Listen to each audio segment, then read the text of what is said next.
위선과 가식, 곧 주님께서 외식이라고 부르고 있는 이 거칠의 신앙 행위는 사단이 기가 막히게 써먹는 전술입니다. 놀랍게도 사도 바울마저도 한때는 자신이 이 함정에 빠져서 속았었다라고 고백하고 있죠. 그런데 그때 당시 나는 내가 속고 있는 줄도 몰랐습니다, 이렇게 말했단 말이에요. 보세요. 내가 전에는 비방자였습니다. 나는 박해자였습니다. 나는 폭력까지도 행사하는 사람이었습니다. 그런데 내가 도리어 긍휼을 입은 것은 내가 믿지 아니할 때에 알지 못하고 행했습니다. 놀랍지요? 그때 나는 믿지 않았었다라고 합니다. 참된 복음을. 무슨 소리예요? 여러분, 그 당시에 바울은요, 유대 율법주의자들 중에 젊은 그 랍비로서 아주 제일 잘 나가던 사람인데요, 연장자들까지도 바울 앞에서는 한 수 접고 들어갔다, 완전한 사람으로 인정받았다라고 그러지 않습니까? 근데 바울은 그때의 자기의 상태를 나는 믿지 않았고 나는 알지 못하던 상태였다라고 그렇게 고백했습니다. 그리하여 고린도 교회를 향해 이렇게 이야기합니다. 세상 신이, 마귀죠, 믿지 않는 자들의 마음을 혼미하게 하고 있습니다. 믿는 것처럼. 심지어는 예수 믿는 거 세상 다른 종교들하고 별 차이 없다, 이런 식으로 물타기 해버리는 거예요. 그래서 예수는 예수의 진리가 있고 우리는 우리의 진리가 있어 나중에 보면 다 같다, 이런 생명의 복음이라는 거, 주님이 예수 그리스도 외에 주신 바가 없는데 이런 식으로 혼미하게 타버린다는 거예요. 헷갈리게 만들어버리는 것입니다. 이게 사단의 괴계입니다. 믿지 않았을 그때의 바울 스스로는 자신의 열심과 행위가 얼마나 순수하고 가치 있고 복된 상태에 있으며 고로 나는 스데반이라는 사람을 죽이기까지 판단할 자격이 있고 나는 그를 돌로 쳐서 죽일 만큼의 의로운 판단권이 있는 자다라고 스스로 자부하지 않았습니까? 자, 하지만 그 이후에 예수 그리스도 안에 있는 참된 복음을 발견하고 나자 내가 그때 그토록 자만했던 것 아무런 근거 없는 짓이었구나. 그때 내가 자랑했던 모든 것이 지금 와서 돌이켜보니 똥무더기를 가득 안고 자라가고 있었구나. 그건 다 배설물 같은 것이었는데, 이러면서 가슴을 치고 하나님 앞에서 회개하지 않습니까? 사랑하는 성도 여러분, 우리가 가지고 있는 신앙의 형식과 열심이라는 것, 이것이 항상 성령과 진리 안에서 분별되지 못하면 이런 상태에 들어가기가 쉽습니다. 그래서 우리 자신을 항상 진리의 말씀과 성령의 가르치심, 삐삐추심 앞에서 분별하고 판단해야 합니다. 나는 과연 하나님만을 의지하고 바라보고 있는가? 특히 이 기도라는 주제가 나오면은요, 오늘날의 한국 교회는 정말로 심각한 상태에 있다 그러지요. 이렇게 탄식합니다. 오늘날에는요, 외식하는 기도마저 교회에 없습니다, 이럽니다. 그러다 보니까 이 신자라고 하면서도 이 기도 자체를 안 하니까 마귀가 기도를 해야 외식하는 기도로 시험을 할 건데 기도 자체를 안 하니까 시험거리가 없어진 거예요. 마귀가 요즘 한가하대요. 그래서 이게 참으로 문제 아니겠습니까? 그렇죠?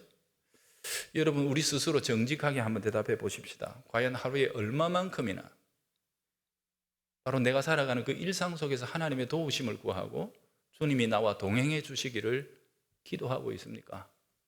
이걸 스스로 판단해 보아야 합니다. 이번 기회에 사랑하는 우리 성도 여러분, 바른 기도 자체를 회복하셔야 되겠습니다. 첫째로는 기도 자체를 회복하셔야 되고, 두 번째로는 회복하는 김에 어떻게 해요? 바른 기도를 배우셔야 되겠습니다. 이게 우리들의 목표입니다. 오늘 그 첫걸음을 뗐지요. 그래서 기도는 누구를 향한 행위다? 하나님만을 향한 행위다. 하나님만을 바라보는 것이다. 그래서 기도는 근본적으로 자유입니다. 하나님을 보는 것이기 때문에 거기에 이 기도를 통해서 우리가 사람들 앞에 증명해야 될 게 하나도 없습니다. 이 기도를 통해서 뭔가 나 자신의 존재감을 드러낼 이유가 아무것도 없습니다. 기도는 하나님을 향하는 신자의 행위이기 때문에 그렇습니다. 여기에서부터 시작하세요. 조금만 더 생각해 볼게요. 여러분, 예수님은 이 기도를 뭐라 그랬었죠? 네 아버지께 하는 거다. 네 아버지, 기도의 대상이신 하나님을 이보다 더 선명하게 그리고 기도가 무엇인지를 가장 환하게 가르쳐준 이런 교훈은 없습니다. 기도가 뭐예요? 네 아버지 만나는 기다. 아버지를 대하는 것이다. 이게 기도의 알파와 오메가라는 것입니다. 자녀에게 아버지 만나는 건 너무도 당연하고 자연스러운 사건 아닙니까? 그렇기 때문에 솔직히 말하면 기도에는 정해진 형식이나 무슨 비결, 비법 이런 게 없습니다. 착각하지 마십시오. 그냥 아버지 만나는 겁니다.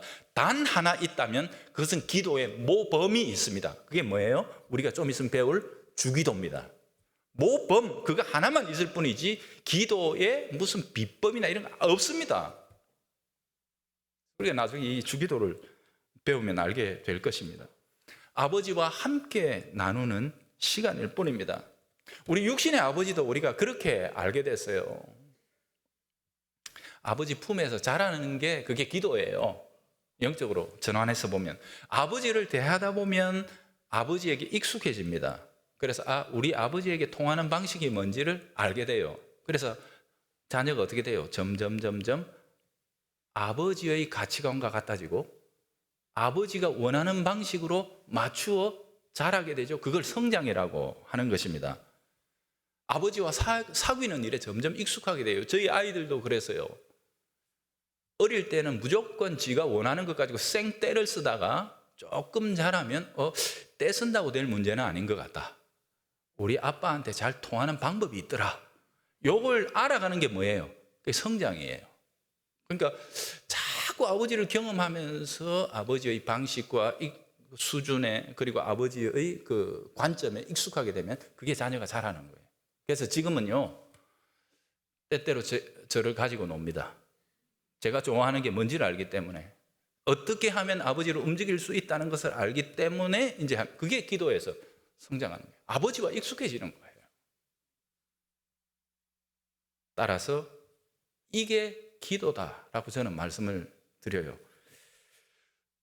그렇기 때문에 이 기도에 있어서도요, 내가 무엇을 기도하느냐가 중요한 게 아닙니다. 기도의 거리가 뭐냐, 기도의 재료가 뭐냐, 이게 중요한 게 아니고 그 기도를 통해 아버지를 만났느냐, 아버지와의 의미 있는 교제가 있었느냐, 이게 핵심이란 말이에요.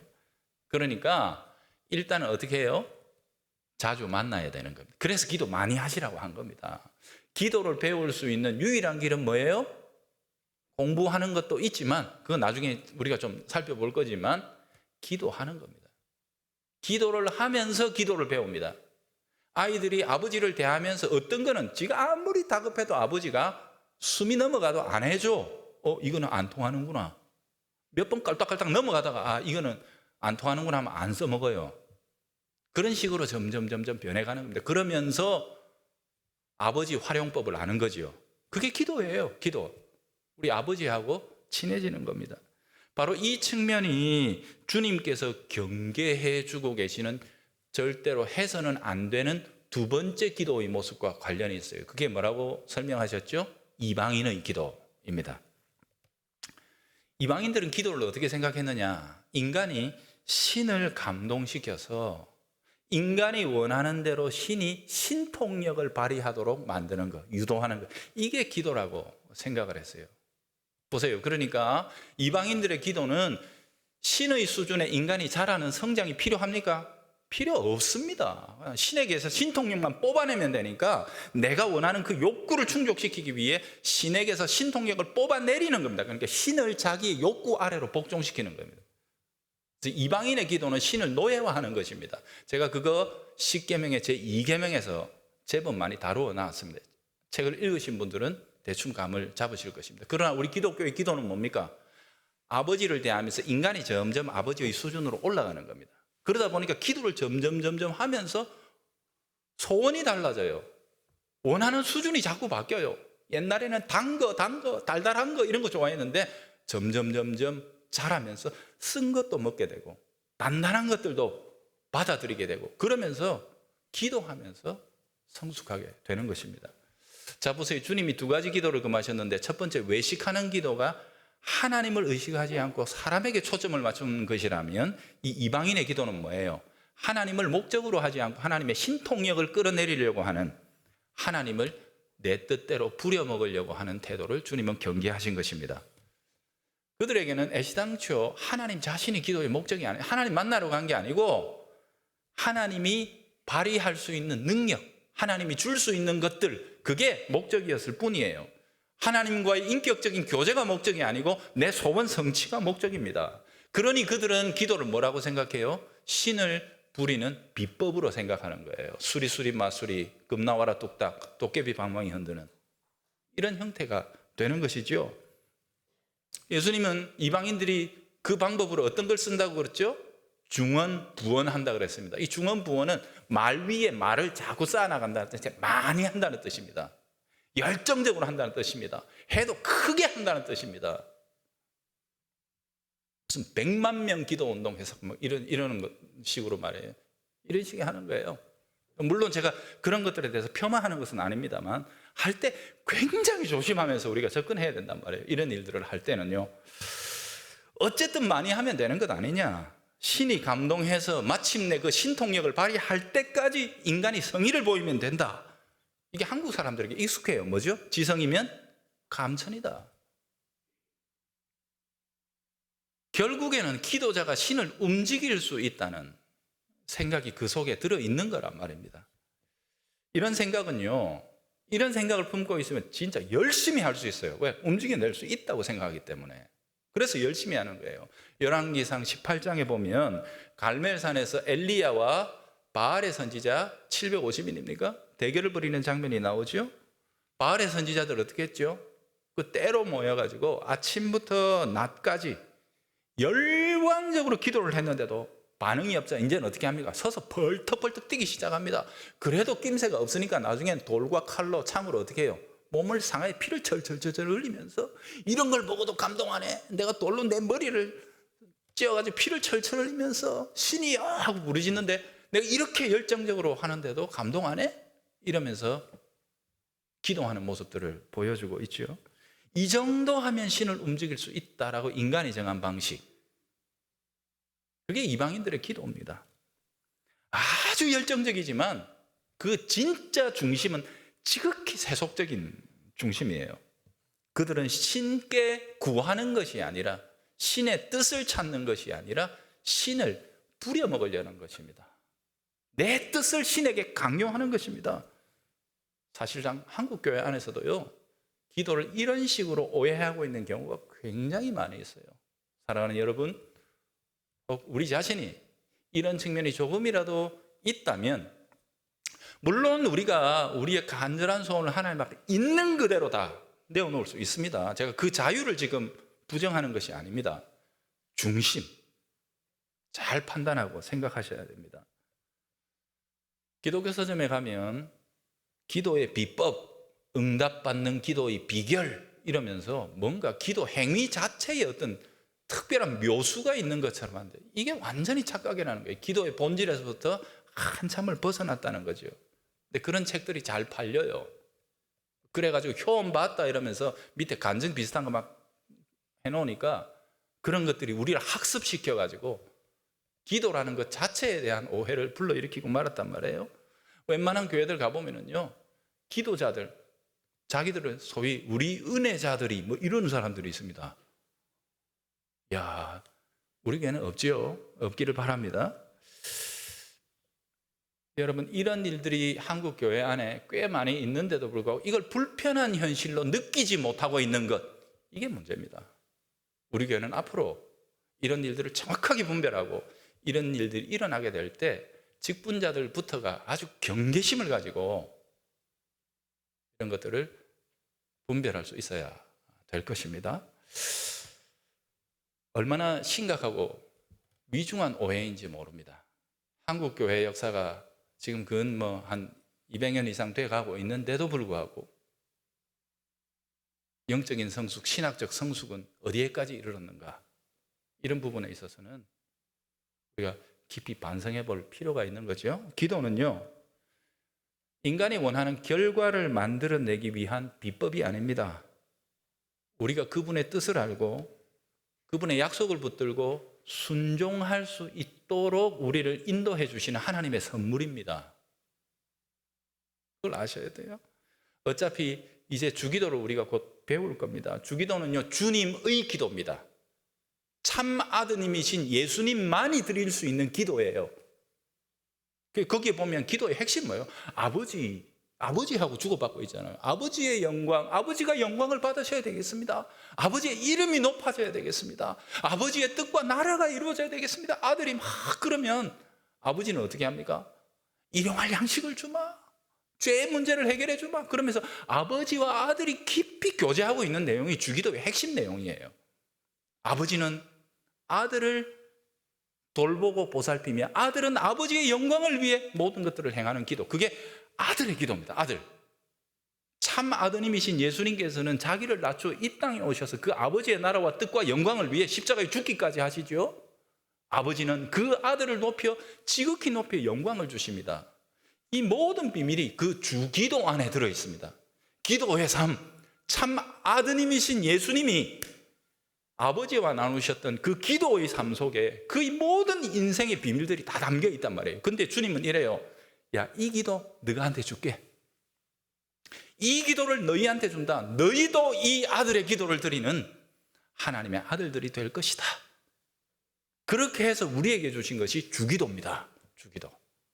그래서 이 주기도를 우리가 이제 곧 배우게 될 테니까 오늘은 제가 여기에서 매듭을 짓겠습니다. 다만 구약의 성도들도 이 기도의 본질을 이미 누리면서 살아오고 있었다는 사실을 다윗의 이야기 속에서 짤막하게 보면서 매듭을 지을게요. 시편 27편은 다윗의 간구입니다. 그의 인생에 가장 어둡고 절체절명의 순간에 올려드린 기도예요. 상황은 이겁니다. 아들 압살롬이 반역을 일으켰습니다. 그래서 아버지를 죽여야 되겠다는 겁니다. 아들이 아버지 죽이겠다고 지금 칼을 들고 뛰어나온 상태입니다. 그래서 아버지가 도망갑니다. 지금 아들한테. 얼마나 처량하고 서글프고 부끄럽고 수치스럽고 마음이 아프겠습니까? 그죠? 그 상황 잘 아시죠? 많은 사람들이 다윗에게 등을 돌렸습니다. 비방하고 모욕하는 형편이었습니다. 압살롬의 군대가 지금 언제 등 뒤에 몰아닥쳐서 자신들을 죽일지 모르는 그런 급박한 형편이었습니다. 사실 하나님 도와주세요 할 만한 거리들이 얼마나 산더미처럼 쌓여있는 형편이겠습니까? 그죠? 그런데 다윗은 그 순간 올려드린 기도의 내용 속에서 이 기도의 본질을 그대로 드러내고 있습니다. 8절에 다윗은 이렇게 기도합니다. 너희는 내 얼굴을 찾으라 하실 때에 내가 마음으로 죽게 말하되 여호와여 내가 주의 얼굴을 찾으리이다. 이렇게 얘기했어요. 다윗은요 지금 주님, 제가 지금 주님의 얼굴을 주목합니다. 그렇게 표현해요. 그 이유가 뭐예요? 주님이 그러라고 말씀하셨기 때문이다 라고 얘기합니다. 보세요. 너희는 내 얼굴을 찾으라 하실 때에, 하셨단 말이에요. 하나님이. 상황은 이런 겁니다. 같이 피난 가는 자 중에 선지자가 있었고 제사장들이 있었습니다. 그들이 다윗을 위해 기도하다가 하나님께서 주시는 말씀을 받습니다. 다윗아, 지금 형편에 주목하지 말아라. 지금 너의 그 비참한 감정에 몰입되지 말아라. 바로 이 최악의 절체절명의 순간에서도 너는 내 얼굴을 바라봐라. 내 얼굴을 찾아라. 선지자가 왕에게 그렇게 전달했을 거 아닙니까? 주께서 주신 말씀입니다. 예를 들어 본다면 다윗은 주의 말씀을 받을 때 항상 그 앞에 부복해서 받았지요. 엎드려서 주의 말씀을 받았지요. 선지자가 말씀을 전할 때 다윗이 그 말씀을 받습니다. 그래서 지금 청구서가 뒤에 산더미처럼 쌓여있지만 그거 쫙 밀어놓고 주님 말고 주님 얼굴 보라 하셨으니까 내가 주님 얼굴 바라봅니다. 그렇게 기도하더라는 거예요. 다윗은 지금 당장에 해결해야 될 문제, 그 모든 문제거리들이 내가 원하는 대로 해결되지 못할까 봐 불안하고 조바한 심령, 여기에 매여 있지 않았습니다. 도리어 주님이 주신 말씀을 붙듭니다. 주님 얼굴 보라고요? 예, 그렇게 하겠습니다. 그렇게 말씀하셨으니 내가 주님의 얼굴을 향해 내 눈을 듭니다. 그렇게 고백합니다. 하나님을 사모하고 하나님 자신을 바라며 의지하는 기도를 올려드립니다. 그 기도가 이렇게 결론을 맺습니다. 다윗이 자신에게 말하는 거지요. 너는 여호와를 기다릴지어다. 혹은 하나님께서 다윗에게 주시는 말씀일 수도 있지요. 강하고 담대하며 여호와를 기다릴지어다. 기도가 이렇게 끝이 납니다. 다윗아, 넌 여호와를 기다려라. 강하고 담대한 마음으로 굳세게 서서 여호와를 기다려라.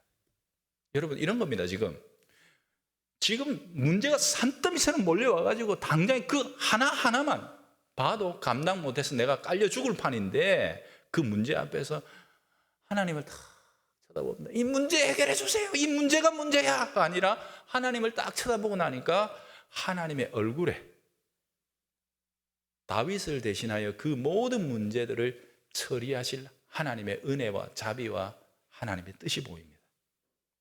말하자면 이런 겁니다. 제가 어릴 때부터 저는 개의 크기와 상관없이 개를 다 무서워하거든요.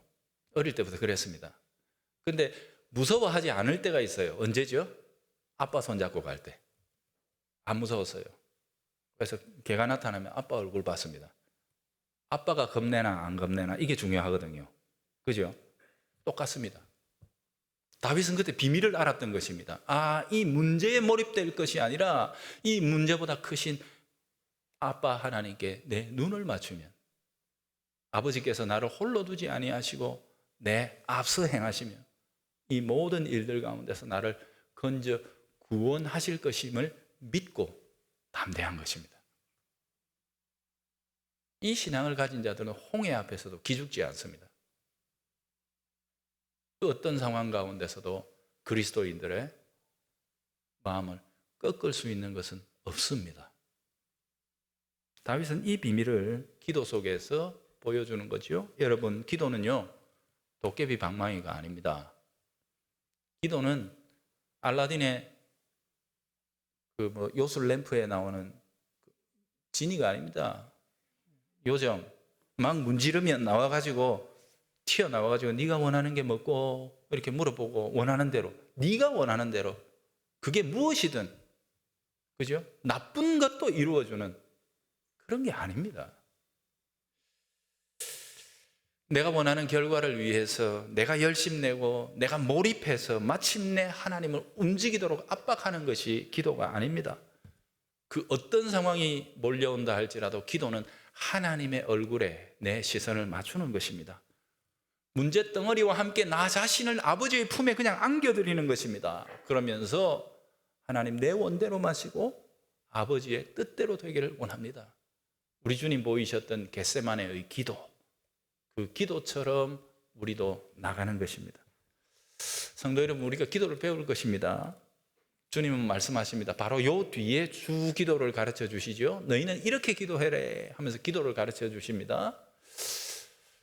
그 기도를 배우기 전에 주님은 기도가 아닌데 기도처럼 오해되고 있는 두 가지를 몰아내라고 말씀하십니다. 첫째가 뭐예요?